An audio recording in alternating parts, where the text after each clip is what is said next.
Ele começou a estudar a Bíblia de manhã e à noite ele se tornou um cristão. Quantos anos? 18 anos. 18 anos e está firme com Deus. Tem levado a palavra de Deus lá em Minas Gerais. Você foi batizado com 18, então faz uns 40 já. Não, irmão, eu fui batizado com 18 anos. Eu não vou revelar a minha idade aqui, porque não vem ao caso. Tudo bem, eu conto para vocês semana que vem, tá bom? Então é uma alegria receber o Marcos. O Marcos é um homem que ama muito a Deus, tem crescido, e que a gente possa abrir nossos corações, receber a mensagem com muita alegria e que possa nos ajudar cada vez mais em nossa caminhada ao nosso Deus. Deus te use muito, meu irmão. Então, irmão, eu estava fazendo a conta aqui quanto o Héctor falava. Então, eu fui batizado em 90, então eu tenho 28 anos de cristão. Né, que graças a Deus, eu quero animar você que é jovem, né? Pode tomar a decisão, que se você segurar nas mãos de Deus, você vai. Amém? Hoje eu queria primeiro agradecer por estar aqui, né? Também falar que os irmãos lá, os mineiros, mandam um abraço para vocês. A igreja lá sempre tem muita referência aqui de São Paulo, sempre que a gente pode, a gente anuncia algumas coisas que acontecem aqui. Eu sei que alguns irmãos escapam, né, e vêm para cá também. Tenho visto alguns irmãos passeando lá em BH com segundas intenções. E eu quero encorajar, pode ir, nós temos irmãs incríveis lá, que amam a Deus e que você vai adorar em conhecer. Também temos irmãos bacanas, legais, mas as irmãs são mais ainda, estou brincando. Vamos orar, irmãos. Pai, que privilégio nós temos em poder falar do Senhor, abrir Tua palavra, louvar, ver também a Tua obra acontecendo com os batismos, pessoas reconhecendo Jesus como Senhor, como Salvador. E a minha oração, Pai, é que Teu Santo Espírito nos dê o entendimento. Nós precisamos dele, Pai, para aprender a Tua palavra, para tirar de nós os preconceitos, os pré-julgamentos. A minha oração é também para os nossos amigos que estão aqui talvez pela primeira vez, outros que têm vindo com mais frequência. Minha oração, Pai, é que Teu Espírito convença. Pai, que a cada dia fique mais claro o chamado de Jesus para a vida dessas pessoas. Fica conosco, Pai, e me usa de maneira simples, que o que eu vou falar aqui possa ser tão claro, Pai, que as pessoas vão entender que vem do Senhor, e esse é o meu desejo. Ainda com a minha natureza humana, meus pecados, eu sei que o Senhor usa aquele que deseja ser usado pelo Senhor. Louvado seja, e nós te agradecemos em nome de Cristo. Amém. Então, irmãos, vamos abrir em João capítulo 10. No final eu dou o título, que se eu der o título vocês vão matar a charada. Quero pedir aos irmãos de BH que já ouviram essa pregação para não darem pitaco, tá bom? Nós vamos fazer algumas pegadinhas aqui. Então, presta atenção, porque eu vou fazer algumas perguntas. Eu gostaria que você respondesse. Em João 10, versículo de 1 a 16... Também queria muito agradecer ao Héctor e a Sandra, né? Também ao Edson, ao pessoal aqui que trabalha bastante aqui na liderança de São Paulo. O Héctor é um grande amigo, ele é um cara muito divertido, né? É um prazer conversar sempre com o Héctor. Cara compreensivo, porque às vezes eu sei que eu sou falho, né? E um homem muito sábio. Então, se você não tem discipulado, uma parceria de discipulado, você perde tanto. E eu vou falar algumas coisas aqui sobre isso depois, mas obrigado, viu? Irmão incrível. Jesus disse, João capítulo 10, versículo 1. Jesus disse: eu afirmo a vocês que isto é verdade. Quem não entra no curral das ovelhas pela porta, mas pula o muro, é ladrão e bandido. Mas quem entra pela porta e é o pastor do rebanho. O porteiro abre a porta para ele. As ovelhas reconhecem a sua voz quando ele as chama pelo nome. E ele as leva para fora do curral. Quando todas estão ao lado de fora, ele vai na frente delas e elas o seguem, porque conhecem a voz dele. Mas de jeito nenhum seguirão um estranho. Pelo contrário, elas fugirão, pois não conhecem a voz de estranhos. Jesus fez essa comparação, mas ninguém entendeu o que ele queria dizer. Então Jesus continuou: eu afirmo a vocês que isto é verdade. Eu sou a porta por onde as ovelhas passam. Todos que vieram antes de mim são ladrões e bandidos, mas as ovelhas não deram atenção à voz deles. Eu sou a porta. Quem entrar por mim será salvo. Poderá entrar e sair e achará comida. O ladrão só vem para roubar, matar e destruir. Mas eu vim para que as ovelhas tenham vida e vida completa. Eu sou o bom pastor.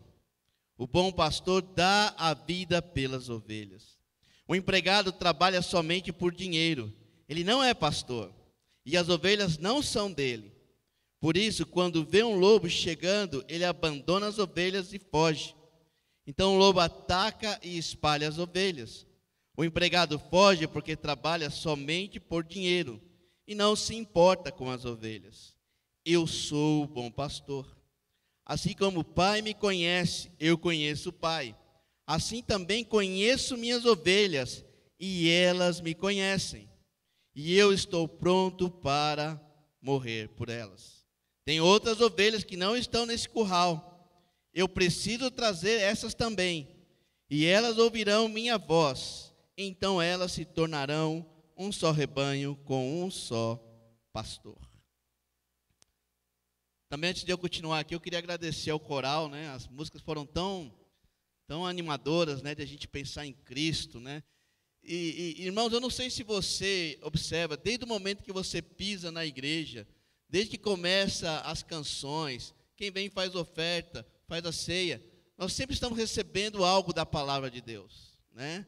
A gente sempre está recebendo um ensinamento, e talvez pela distração da nossa mente, a gente começa a ter convívio, falar, e não captamos tudo aquilo que as Escrituras falam por meio das canções.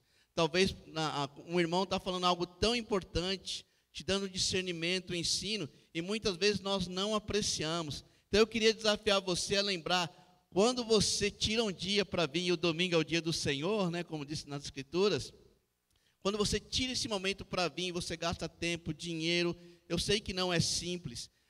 Quando você pisar e começar o culto, abre sua mente, ora para que o Espírito Santo use cada situação para te convencer, para te sustentar espiritualmente, porque senão a gente perde uma parte tão importante do culto, né? E deixa de apreciar. E eu quero agradecer ao pessoal do coral, porque me fez pensar tanto em Jesus, né? Que Jesus é meu Senhor, que Ele é meu Salvador. Eu até queria pegar a lista das canções aqui para você perceber o quanto da Bíblia tem nas Escrituras. Talvez seja um bom exercício para você fazer aqui hoje. Pega as canções, começa a olhar na sua casa lá, compara onde essas canções estão na Bíblia e você vai aprender muito sobre Deus. Tá bom? Então está aí o desafio. Mas voltando à Escritura, aqui fala de Jesus, se apresenta como aquele que é o bom pastor. Todos nós queremos um bom pastor, é ou não é? E Jesus se apresenta, eu sou o bom pastor. E ele fala que ele tem as ovelhas dele, que as ovelhas o conhecem. E aí ele começa a falar do ladrão, né? Qual é o propósito do ladrão? Matar, roubar e destruir. Agora eu quero perguntar para vocês, quem é o ladrão? Pode falar. O inimigo, o diabo. Quem acha que é o diabo, levanta a mão. Quer dizer, eu só fiz assim, irmão, não para manipular, nem falar que eu concordo, tá? Não quero induzir ninguém. Não é. O ladrão aqui não é o diabo, e eu vou explicar para você, e é importante. Por que eu quis usar essa escritura? Para você entender como que a gente vai perpetuando alguns erros, né? Sabe por que você acha que Satanás, aqui o ladrão que veio matar, roubar e destruir é o diabo? Porque primeiro que você não olhou todo o contexto, você precisa ir 2 capítulos para você ver com quem que Jesus está falando, né? E também porque provavelmente eu aqui em São Paulo te ensinei isso quando eu estava aqui, né? Muitos de nós, eu aprendi assim, só que às vezes a gente aprende algumas coisas, e tudo bem, né? A gente quer, sabe aquela história assim, eu já tenho a pregação, só falta as escrituras, né? Você quer, às vezes você pega uma escritura e quer fazer que ela fale o que você exatamente quer que ela fale. E a escritura não tem essa função. A escritura, nós temos que falar o que a escritura fala e não querer que a escritura fale por nós. Não sei se ficou claro isso para você. Mas, se você pensar no sentido, o ladrão é Jesus. Como, Marcos? Está chamando Jesus de ladrão? E eu não sou o Dudu Vier, tá? Também que ninguém entendeu isso. Bom, o ladrão, se você pensar, quer ver para você entender? E hoje eu vou usar várias escrituras, você pode anotar talvez a velocidade com que eu fale, você não consiga acompanhar, mas anota, o culto não tem que acabar aqui, você pode ir para a sua casa, você pode meditar, faz parte. Então em Lucas 11, 21 a 22, eu quero dar o desenvolvimento da minha ideia, para você entender, e depois nós vamos voltar para João e eu vou explicar melhor essa escritura. Mas em Lucas 11, versículo 21 a 22, fala assim: quando um homem forte e bem armado guarda sua própria casa, tudo o que eles têm está seguro. Mas quando o homem mais forte o ataque vence, leva todas as armas em que o outro confiava e reparte tudo o que tomou dele.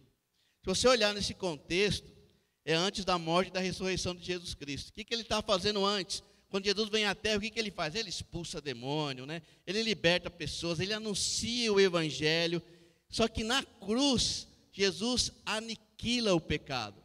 Ele dá o golpe final em Satanás. E esse homem forte, se você olhar o contexto desse ensinamento, este homem forte que fala Lucas é o diabo. O que Jesus está falando? O diabo ele tem muita força, só que eu sou aquele que amarra o diabo, que anula o diabo e pego as almas dele.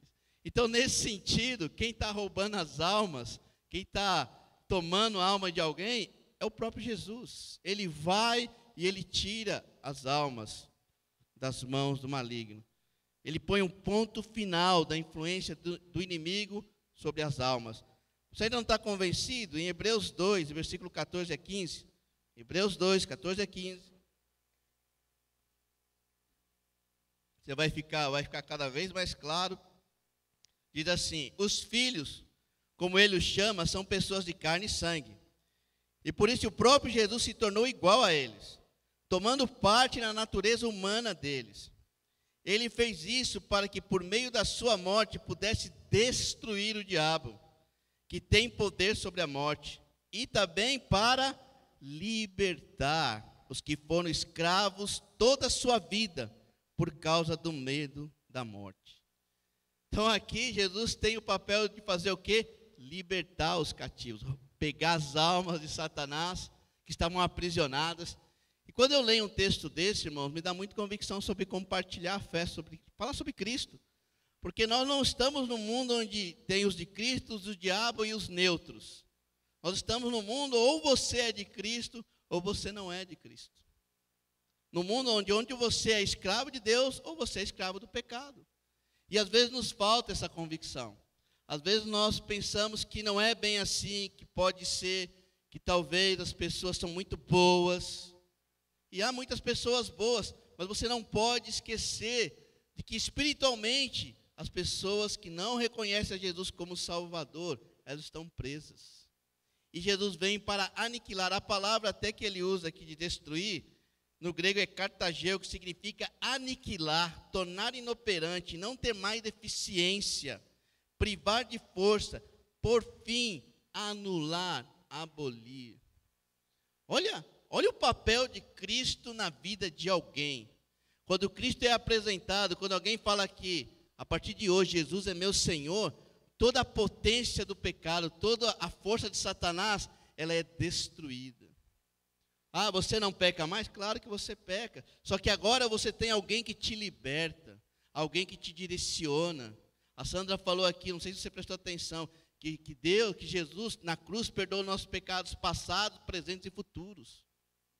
Nós não temos um Salvador meia boca. Nós temos alguém que veio para destruir, aniquilar a força de Satanás na vida de alguém. Então, quando você apresenta um Jesus assim, é muito mais forte do que você falar simplesmente de uma religião. Ninguém anuncia uma religião com essa força de falar, olha, o homem que eu sigo anula a força do pecado na sua vida. Imagina sairmos com essa convicção. Em 2 Timóteo 2, 24 a 26, para você entender o que eu estou te falando, diz o seguinte: o servo do Senhor não deve andar brigando, mas deve tratar todos com educação. Deve ser um mestre bom e paciente que corrige com delicadeza aqueles que são contra ele. Pois pode ser que Deus dê a eles a oportunidade de se arrependerem e virem a conhecer a verdade. E assim voltarão a seu perfeito juízo e escaparão da armadilha do diabo, que os prendeu para fazer o que ele quer. Então pensa nessas escrituras, e eu vejo aqui Paulo falando a Timóteo e dizendo, olha, você como um servo de Deus, e todos vocês que se denomina servo de Deus, que chama de cristão, você deve ver como um servo. Depois você olha, as traduções nossas são muito boazinhas, porque a palavra servo, ela tem o significado, sabe de quê? De escravo, é doulos. Então assim, todo aquele que é um escravo de Deus, ao ensinar, deve ser manso de coração, com paciência, né? É um versículo que é desafiante para mim, porque às vezes eu não sou assim. Quando a gente tem oposição, né, eu sei que muitos de vocês também, vem uma raiva muitas vezes, não, irmão? A gente quer convencer, a gente quer tanto ajudar as pessoas que a gente começa a brigar. E Paulo fala, olha, não faça isso, não brigue. E nós vivemos em uma época de muita briga, de muita ideologia, de muita diferença de pensamentos políticos, mesmo na igreja. E às vezes quando nós queremos, talvez aqui não, mas às vezes eu observo no Face, né, irmãos brigando por ideologias, brigando por outras bandeiras que não é o cristianismo. Enquanto isso, Satanás está escravizando muitas pessoas, gastando energia naquilo que talvez se você gastasse para anunciar o evangelho, você resolveria muitas questões que você defende. Mas voltando para a escritura, ele fala, olha, seja manso, ensina, na esperança do quê? De que seus argumentos sejam bons? Na esperança do quê, irmãos? De que Deus convença a pessoa. Sua parte não é convencer, sua parte é ensinar, dar o seu melhor, dar o seu exemplo, mas no final, quem vai convencer, quem vai libertar, quem vai salvar, quem vai ser aquele que vai amarrar o homem forte, que vai tirar as almas do domínio de Satanás, é o próprio Deus. E eu me alegro com isso. Não está na minha mão, graças a Deus, é Deus. Graças a Deus é Cristo. Então, se nós, no momento que você vai ensinar a palavra de Deus, no momento que você vai compartilhar, se você estiver entendendo, olha, eu vou fazer o que a Bíblia me ensina, na esperança que Deus convença as pessoas. Na esperança que Deus liberte os que estão ainda na armadilha do diabo. As pessoas estão aprisionadas por Satanás. Então, se eu for pensar em algum ladrão de almas, para mim é Cristo. Ele tem roubado muitas almas da mão de Satanás. Ele tem tirado pessoas lá da escravidão e levado para a luz. Eu gosto daquela escritura que Pedro fala, nós fomos transportados das trevas para a sua maravilhosa luz. Olha que poder tem a mensagem de Cristo. Mas voltando a João 10, e eu vou explicar quem é o ladrão aqui na escritura. Claro que Jesus não é o ladrão, né, irmãos? Eu só quis falar, te dar um sentido que Jesus é aquele que vai amarrar aquele homem forte, tirar as almas e trazê-las para Deus. Mas em João capítulo 10, versículo de 1 a 16, eu vou ler aqui na versão Almeida revisada e atualizada, mas vocês conseguem acompanhar aí na NTL, tá? Então, diz assim, em verdade, e agora eu quero ler de novo para que você comece a ter um novo entendimento sobre isso. Em verdade vos digo, o que não entra pela porta no aprisco das ovelhas, mas sobe por outra parte, esse é ladrão e salteador. Aquele, porém, que entra pela porta, esse é o pastor das ovelhas. Para este, o porteiro abre, as ovelhas ouvem a sua voz, ele chama pelo nome as suas próprias ovelhas e as conduz para fora. Depois de fazer sair todos que lhe pertencem, vai adiante delas, e elas o seguem, porque lhe reconhecem a voz. Mas de modo nenhum seguirão o estranho, antes fugirão dele, porque não conhece a voz dos estranhos. Jesus lhe propôs essa parábola, mas não compreenderam o sentido daquilo que lhes falava. Jesus, pois, lhes afirmou de novo, em verdade vos digo, Eu sou a porta das ovelhas. Todos quantos vierem antes de mim são ladrões e salteadores, mas as ovelhas não lhe deram ouvido. Eu sou a porta. Se alguém entrar por mim, será salvo. Entrará e sairá e achará pastagem. O ladrão vem somente para roubar, matar e destruir. Eu vim para que tenham vida, e tenham vida em abundância. Eu sou o bom pastor dá vida pelas ovelhas. O mercenário que não é pastor, a quem não pertence às ovelhas, vê vir o lobo, abandona as ovelhas e foge. Então o lobo as arrebata e dispersa. O mercenário foge porque é mercenário e não tem cuidado com as ovelhas. Eu sou o bom pastor, conheço minhas ovelhas e elas me conhecem, assim como o Pai me conhece a mim. Eu conheço o Pai, dou a minha vida pelas ovelhas. Ainda tem outras ovelhas, não desse aprisco. A mim me convém conduzi-las, e elas ouvirão a minha voz. Então haverá um rebanho e um pastor. Para tirar você aí da curiosidade, os ladrões que Jesus se refere eram os fariseus. Eles eram os salteadores. Jesus está falando sobre um curral. O que tem dentro desse curral que Jesus está falando? Ovelhas. Eu quero fazer uma pergunta para você. Você quer estar dentro do curral ou fora do curral? Quem quer estar dentro do curral, levanta a mão. Quem quer estar fora do curral, levanta a mão. Ué, eu não estou entendendo. Tem gente que não quer estar em lugar nenhum? Gente, pode levantar a mão. Ninguém, não é... Olha, não vou falar que não é pegadinha. Não vou falar, já entreguei. Olha aqui. Presta atenção. Lê o versículo 4 comigo. Eu vou ler eu vou ler aqui na Ferreira de Almeida, mas aí vai dar certo. Depois de fazer sair todas as que lhe pertencem, vai adiante delas e elas o seguem, porque lhe reconhecem a voz. Vou perguntar de novo, quem quer ficar dentro do curral? Quem quer sair do curral? Deixa eu ler na NTL aqui, peraí.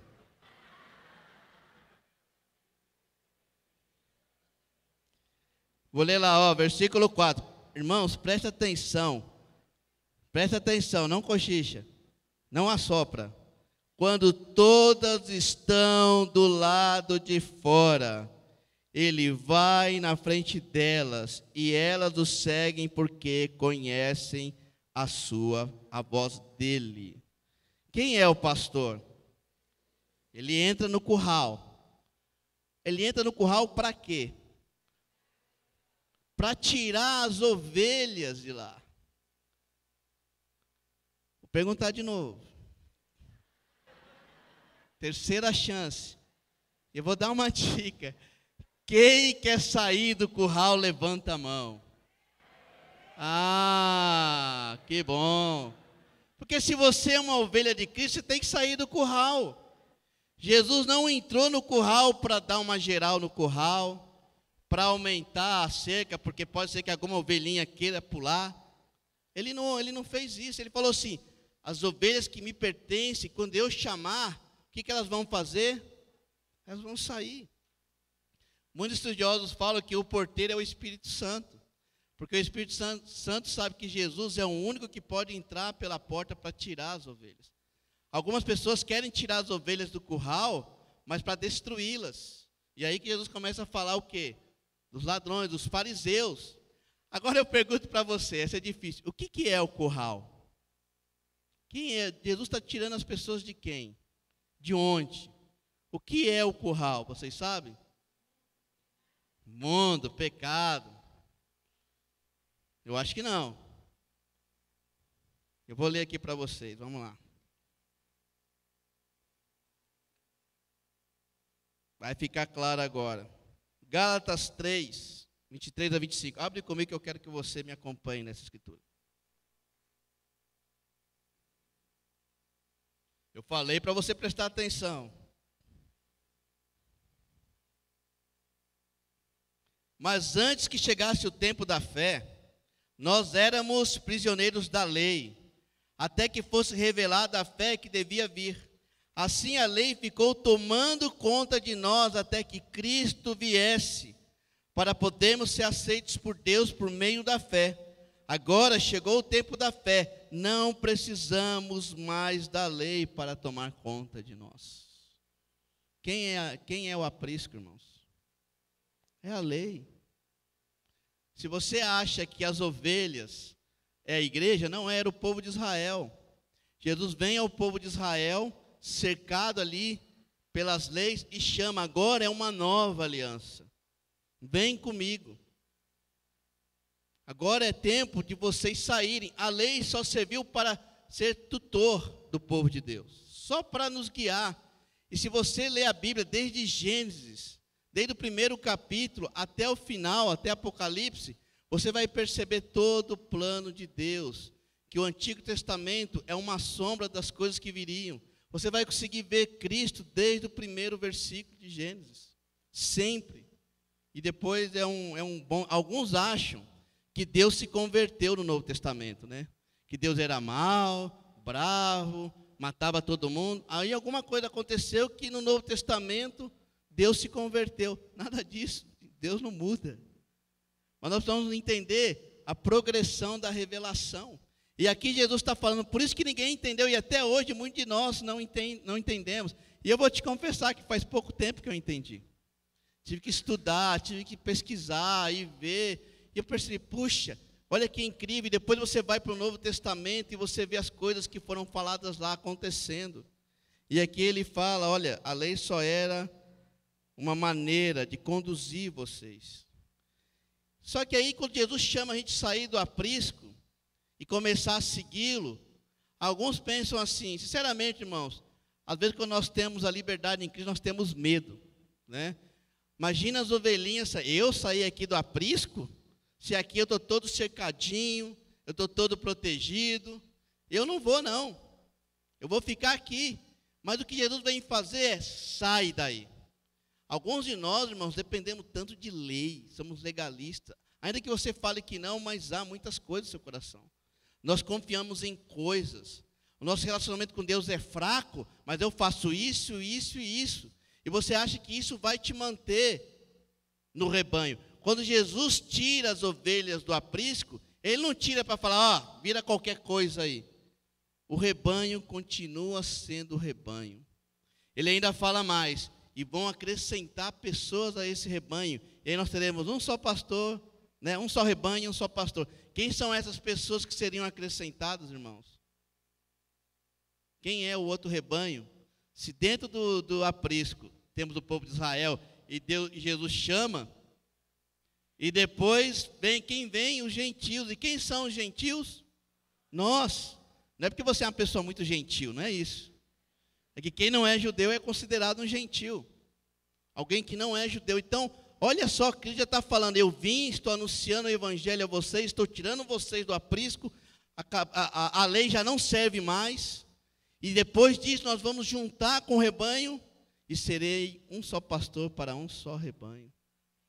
Olha quanto ensinamento aqui.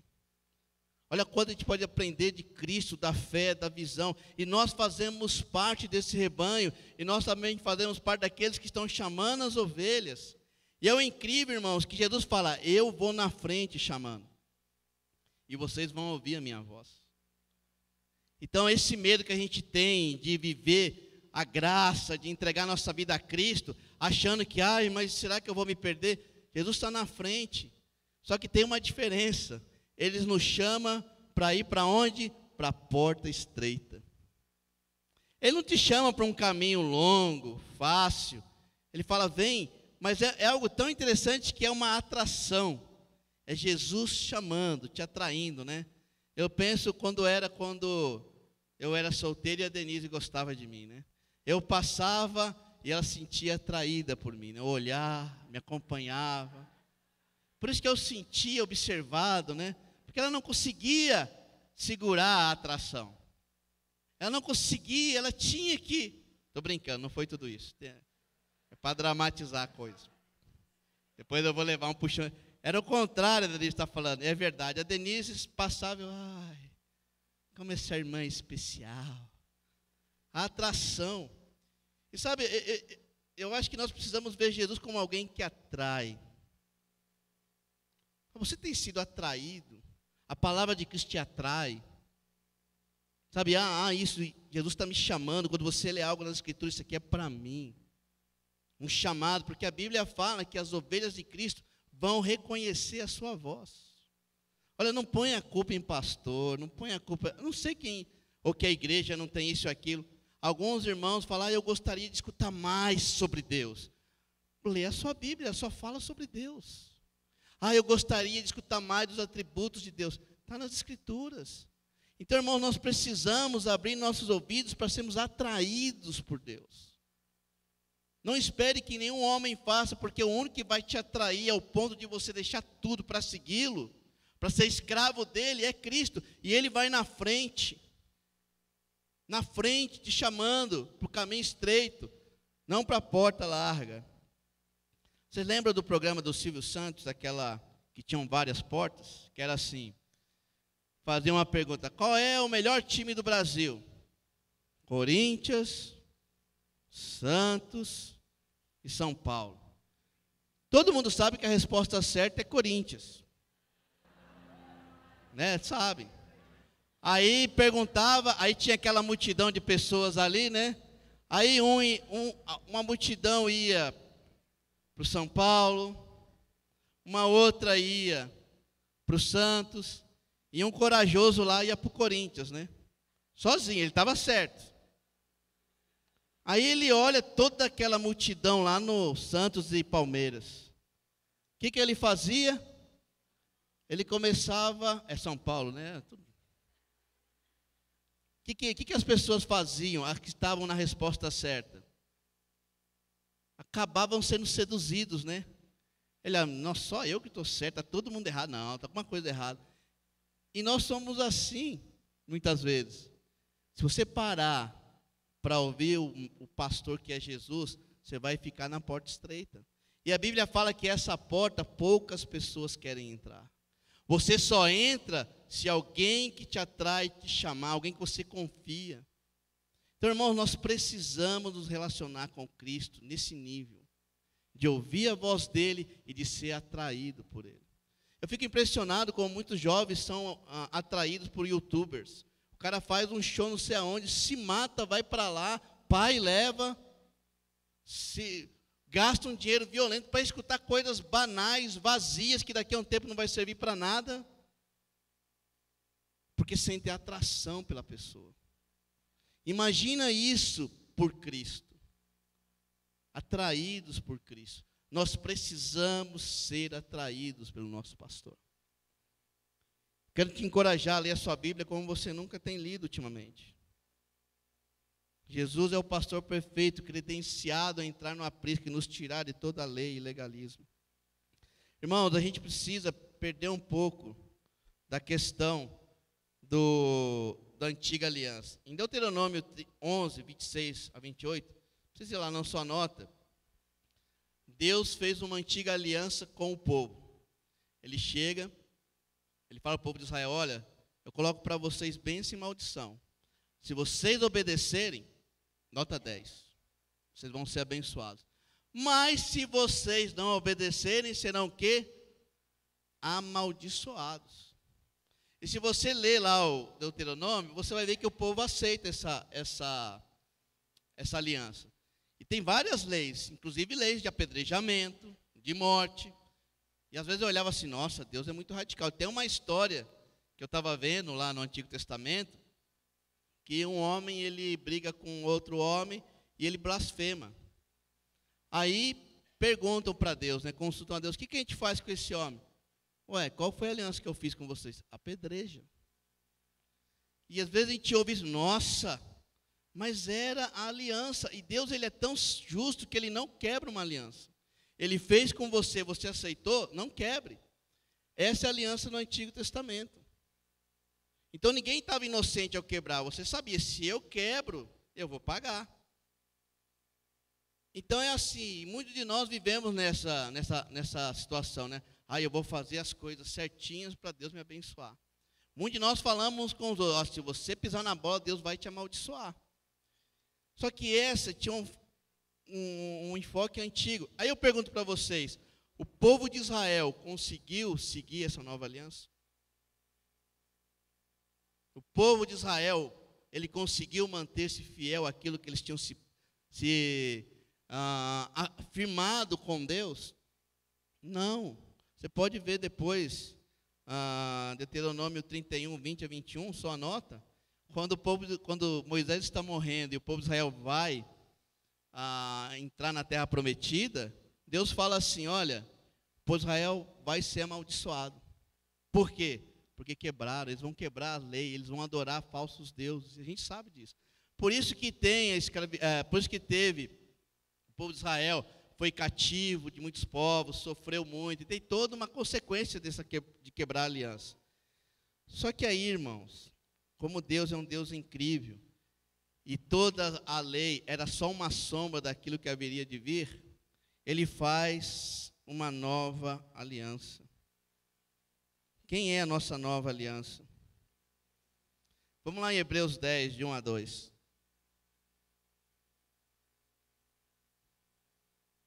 Já estamos terminando.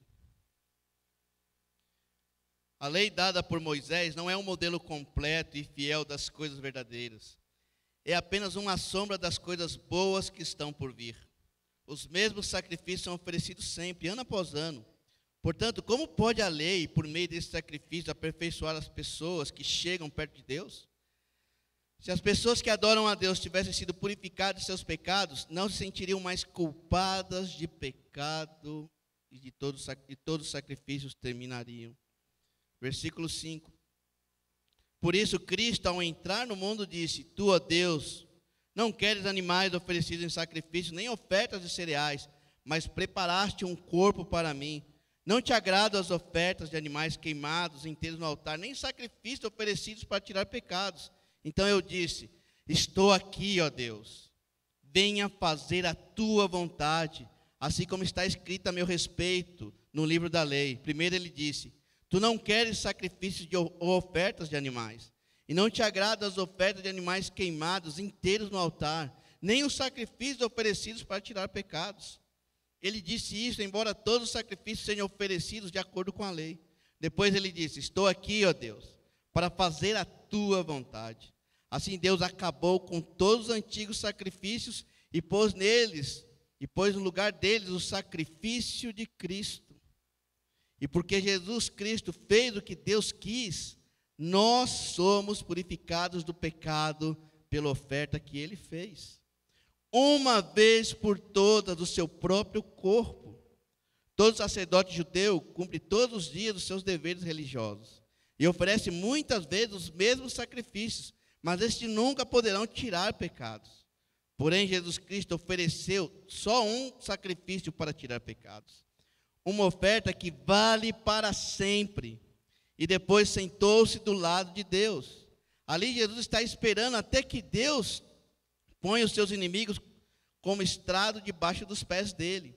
Assim como o sacrifício só, ele aperfeiçoou para sempre os que são purificados do pecado. E o Espírito Santo também nos dá o seu testemunho sobre isso. Primeiro ele diz: quando esse tempo chegar, diz o Senhor, eu farei com o povo de Israel essa aliança.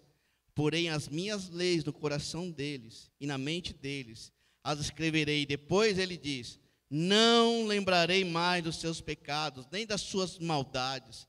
Assim, quando os pecados são perdoados, já não há mais necessidade de oferta para tirá-los. Irmãos, Hebreus dá uma aula sobre o sacrifício de Cristo, que eu acho que ainda nós, e eu sei porque eu converso muito com muitos de vocês, e também sei por mim, que nós ainda não dimensionamos o tamanho, a perfeição, a grandiosidade do sacrifício de Jesus. Quando Jesus vem e fala: olha, eu fiz uma nova aliança com meu Pai, comam e bebam para que você lembre disso, esse é o momento da ceia, você deveria dimensionar isso. E eu estou lembrando da aliança que Deus fez com quem? Com quem? Com Jesus. A diferença da antiga aliança foi que Deus faz uma aliança com o povo. Agora Deus faz uma aliança com Cristo, que beneficia a quem? A nós. Quando ele faz com Cristo, ele sabe que Cristo vai cumprir toda a lei. Aquilo que o povo de Israel não conseguiu fazer, quem conseguiu fazer? Cristo. Por isso que ele é o sacrifício perfeito. Deus não abriu mão da lei. Deus cumpriu toda a lei em Cristo. E por isso que Deus castigou em Cristo o pecado nosso. Não pense que Deus não vai castigar pecado, Ele vai. Só que Deus é tão grande, a cruz é um momento tão incrível, que ao mesmo tempo que Ele cumpre a lei, Ele dá da sua misericórdia. Irmãos, é isso que nós temos que estarmos firmes, porque a aliança, a nova aliança, ela funciona, porque não é mais com você, é com Cristo. Porque se tivesse na sua mão cumprir a aliança de novo, o que você faria? Hein? Você ia quebrar, meu amigo. Nós pecamos, a Bíblia fala dessa luta da carne com o Espírito. Romanos 7, Paulo fala sobre isso, não fala? Olha, eu quero fazer o bem, mas eu não consigo, algo tão ruim em mim. E logo depois ele fala, mas graças a Deus, por quem? Por Cristo. E aí você fala, então eu posso pecar, né? Se foi Jesus. Não, porque ele agora te atrai, você não consegue. Romanos 6 fala sobre isso. Então, já que a graça é abundante, o pecado vai ser abundante. Ele fala, não. Porque aquele que tem o Espírito Santo, ele tem o quê? Qual era a promessa de Deus na nova aliança? Eu vou marcar a lei no coração deles. Porque eles não conseguem, eu vou fazer acontecer. Irmãos, quando eu estudei a Bíblia, o Héctor comentou aqui, eu lembro perfeitamente. Eu lembro me deixaram lá um tempo meditando, e eu lembro da lei sendo marcada no meu coração. Eu queria sair, eu queria dar uma desculpa, eu queria fugir, mas eu não conseguia, porque algo me chamava. Eu escutei a voz do pastor, não conseguia resistir àquilo. E eu sei, se você é um cristão verdadeiro, essa é a experiência que você teve. As pessoas falaram, você ficou mal, com raiva, mas aquilo te atraía de um jeito. Imagina você receber a notícia que você está indo para o inferno por causa dos seus pecados. Dá raiva, não dá? Mas quando você ouve que Cristo fez uma nova aliança para que você saia dessa escravidão, isso te enche de gratidão. E olha, ninguém deve ser convertido por medo ao inferno. Você é convertido porque o grande pastor e salvador, ele fez uma nova aliança com você. Irmãos, eu tenho plena certeza da minha salvação, não por mim, mas por Cristo. Eu quero que você pense assim, alguns de nós andamos tão pesados, sabe, gastando energia com coisas negativas, pensando no pecado, escondendo o pecado, não dedicando a outras pessoas, porque nós andamos com um peso enorme, nós não vamos para Cristo. E quando você vai para Cristo, você vai para o seu irmão, você aceita discipulado, você é aberto, porque o grande pastor, ele já fez o que deveria ser feito. Você quer fazer, porque a lei está gravada no seu coração, e Deus vai usar pessoas, vai usar homens, vai usar quem Ele quiser. Mas nós temos que nos assegurar de que a nossa fé está em Cristo Jesus. Não está nessa igreja, não está nas pessoas, está em Cristo. E aí, meu amigo, você vai sair do aprisco com alegria, porque você sabe que o seu pastor está lá na frente chamando. Isso é o que tem que nos dar. Na prática, o que essa perspectiva muda em nossos corações? Se você entende que Deus é tão misericordioso, que a aliança de Cristo, Deus fez com Cristo por nós, o quanto nós devemos ser compassivos uns com os outros? Se você entende que é Deus que vai convencer as pessoas, o quanto nós temos que ser amorosos quando nós corrigimos uns aos outros? Imagina você entendendo esse nível.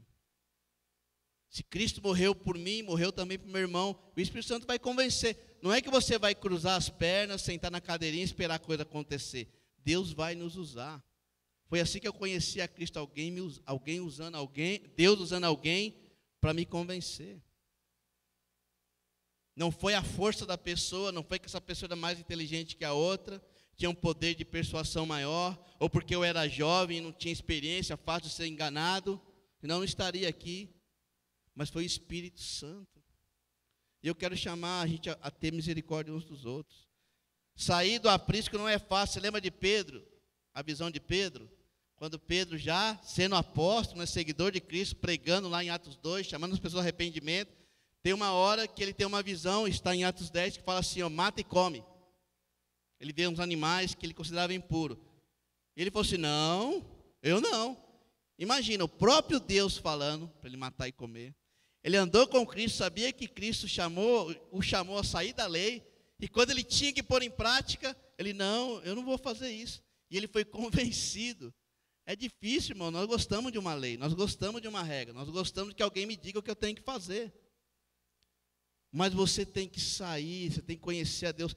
Não passe um dia sem ter um relacionamento íntimo com Deus. Não deixe, não é o mais importante. Essa é uma das questões, se você entende. Irmãos, depois eu queria que você lesse uma história em Êxodo 21:6, a lei dos escravos. E a lei é basicamente assim, eu estou terminando, viu, Héctor? A lei é o seguinte, o escravo, depois de 7 anos, o escravo judeu ele poderia receber a libertação. Aí, ele se tornava livre e podia viver a vida dele. Só que tem uma cláusula lá, fala assim, se o escravo ama demais o dono dele, e ele quer demais continuar com a família também, ele vai falar, olha, eu não quero ser livre, eu quero continuar sendo escravo. Aí deveriam furar a orelha dele. Isso não é um argumento para que você fure a orelha, viu, jovens? O pastor Marcos lá, o pastor, sei lá como vocês se encaram, ele falou que eu posso furar a orelha. Não é isso. Mas a ideia era o quê? O escravo que furasse a orelha, ele estava admitindo, eu quero ser escravo, porque o meu Senhor é muito bom. Sabe, irmãos, Jesus ele chega e fala para os discípulos assim, eu não os chamo mais de servos, e essa palavra é escravos, eu os chamo de amigos. Jesus é o nosso Senhor, não é? Nós devemos furar a nossa orelha. Nós devemos declarar, eu sou escravo. E aí o seu relacionamento vai crescendo, e um dia você vai entender que você não é mais escravo, você é amigo, porque você sabe o que o seu mestre quer. Você sabe o que ele pensa de você. Porque você vê, você percebe. Então, irmãos, eu queria encorajá-los a que tenhamos essa fé, essa confiança em Cristo, e que a gente possa desfrutar do convívio da igreja, desfrutar da missão de compartilhar nossa fé, de chamar as ovelhas que Deus está atraindo, porque dele é toda honra e glória, porque nós tivemos o privilégio de entender quem é Cristo. Então, eu queria agradecer demais a oportunidade. Se tiver mais alguma dúvida, você pode me procurar aqui, na medida do possível eu esclareço, e que saiamos daqui, de fato, agradecidos pela nova aliança. Quando você tome ceia, quando você esteja ali pensando, lembra do valor dessa nova aliança. Obrigado, irmãos.